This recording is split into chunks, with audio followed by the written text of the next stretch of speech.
Sheila Balinda, an assistant professor at London School of Hygiene and Tropical Medicine and a senior scientist here at the MRC unit. Our research, on the one hand, is about comprehensive analysis of the HIV genome to inform vaccine discovery research. Our data from Uganda with regard to the recent viruses in circulation has shown a significant increase with regard to recombinants in our population. Secondly, molecular signatures have been identified with viruses tested between the years 2006 and 2021, and this has shown key areas of significant variation within the envelope. We have also additionally developed a bonobo bioinformatics tool that is quite critical in generating or assembling the full genomes following next generation data analysis. And this is available on GitHub. We have now progressed into neutralization assays to establish the effect of this variation on the sensitivities of these viruses to broadly neutralizing antibodies. And this is quite critical to inform vaccine research with regard to the subtypes that are prevalent here in our environment. On the second hand, we have also received funding from the government of Uganda, and with this funding, the overall objective was to develop carriers or adenovector backbones that would help to deliver immunogens or vaccines to various infectious diseases into the body. Specifically, we've worked with adenoviruses that have been isolated from our local chimpanzees here from UWEC, Uganda Wildlife Educational Center, and Hoima Forest Reserve. And these adenoviruses have generated a novel adenovector backbone. This is an open system that we have used to generate vaccines to COVID-19, specifically to emphasizing those viruses that circulated within our environment here in Uganda during the pandemic. I'm happy to report we are at the preclinical stage in collaboration with Makerere University, COVAB. Additionally, this is an open system and will be used for other infectious diseases such as Ebola, as well as Crimean Congo hemorrhagic fever that is on the increase in Uganda in the recent years, as well as through collaborative efforts, other researchers could use this backbone for therapeutic, gene therapy, and therapeutic interventions. Additionally, our research program has an extensive capacity building aspect at all levels, from postdoctoral, graduate doctoral students, as well as MSc fellows. And I'm happy to report over 50% of our fellows have been females. Thank you.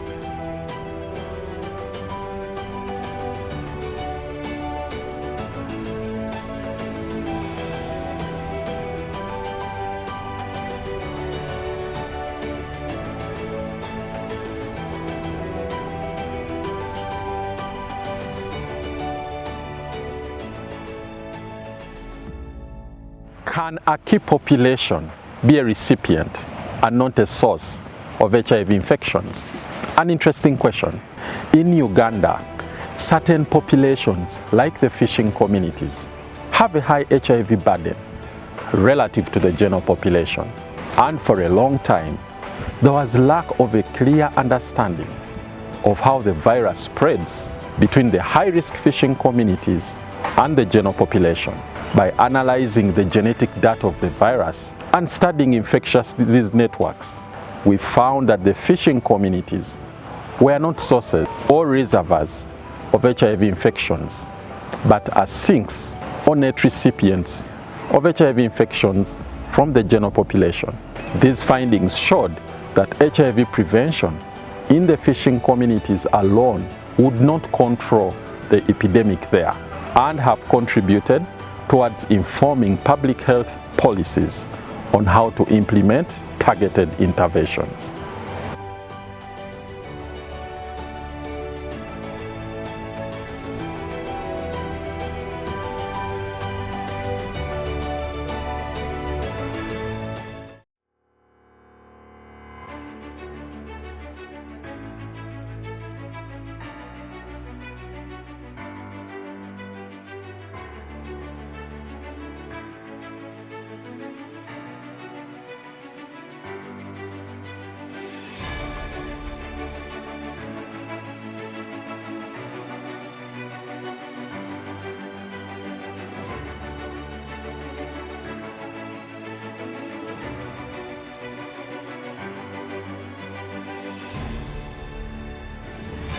A double tragedy is unfolding in sub-Saharan Africa. How? Alongside the continuing prevalence of HIV, which we all know is high in Africa, is the burden of non-communicable diseases, also known as NCDs, such as diabetes and hypertension. These are also on the rise. However, there is hope in this tragedy. We can leverage the strong and well-established HIV care systems to improve NCD care by integrating care for both conditions. But can the HIV care systems cope with the rising burden of non-communicable diseases? And will the patients stay in care, conscious of the stigma that is associated with HIV? These are some of the questions our research group sought to answer. In a pragmatic cluster randomized control trial, we compared retention in care and viral load suppression among patients with HIV, diabetes, and hypertension in integrated care compared to those who are receiving care in the standalone HIV and NCD clinics. We found very interesting results. Despite our fears, patients with NCD, patients with HIV were retained in care over 80%, at over 80% rate, and over 90% of those living with HIV achieved viral load suppression. There was also modest improvement in blood pressure control and blood sugar in the integrated care arm. These results have drawn a lot of interest for policymakers in Tanzania and Uganda, where the study was conducted, and we also believe they are highly replicable in other African settings. Let us consider scaling up integrated care in sub-Saharan Africa as one way of addressing this double burden. Thank you.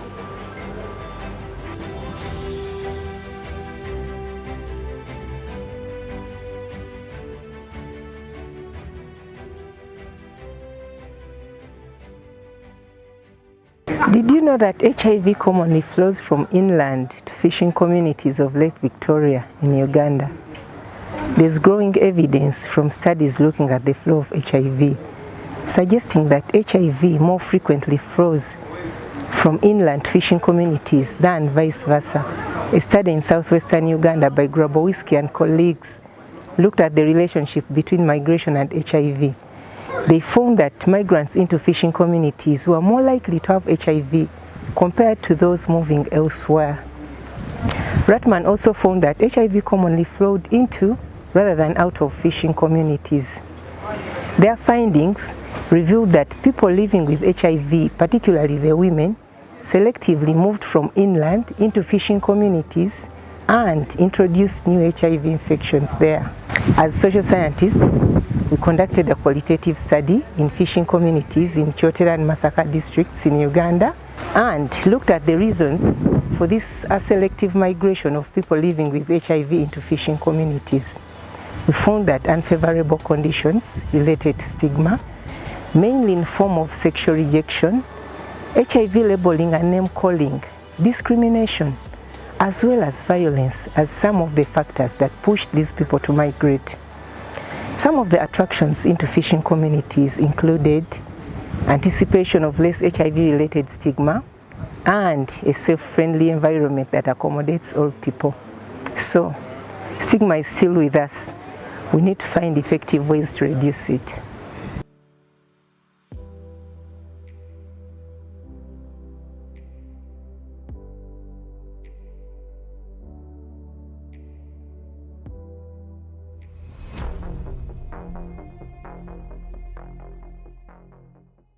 Asthma among children is on the increase in Africa, and we do not know why.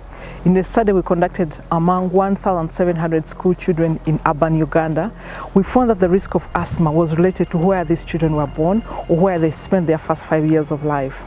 We found that children born in the rural areas had the lowest risk of asthma.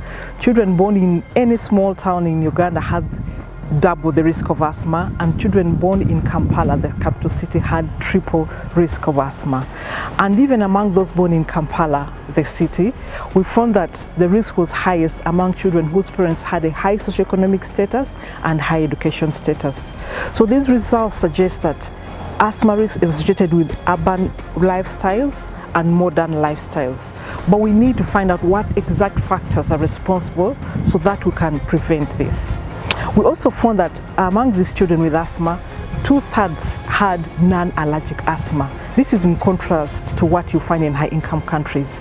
And non-allergic asthma is hard to treat, it is least understood and least investigated. So our current work is investigating the risk factors for and causes and mechanisms for non-allergic asthma, and we are doing this as a part of a multi-country consortium in 4 countries.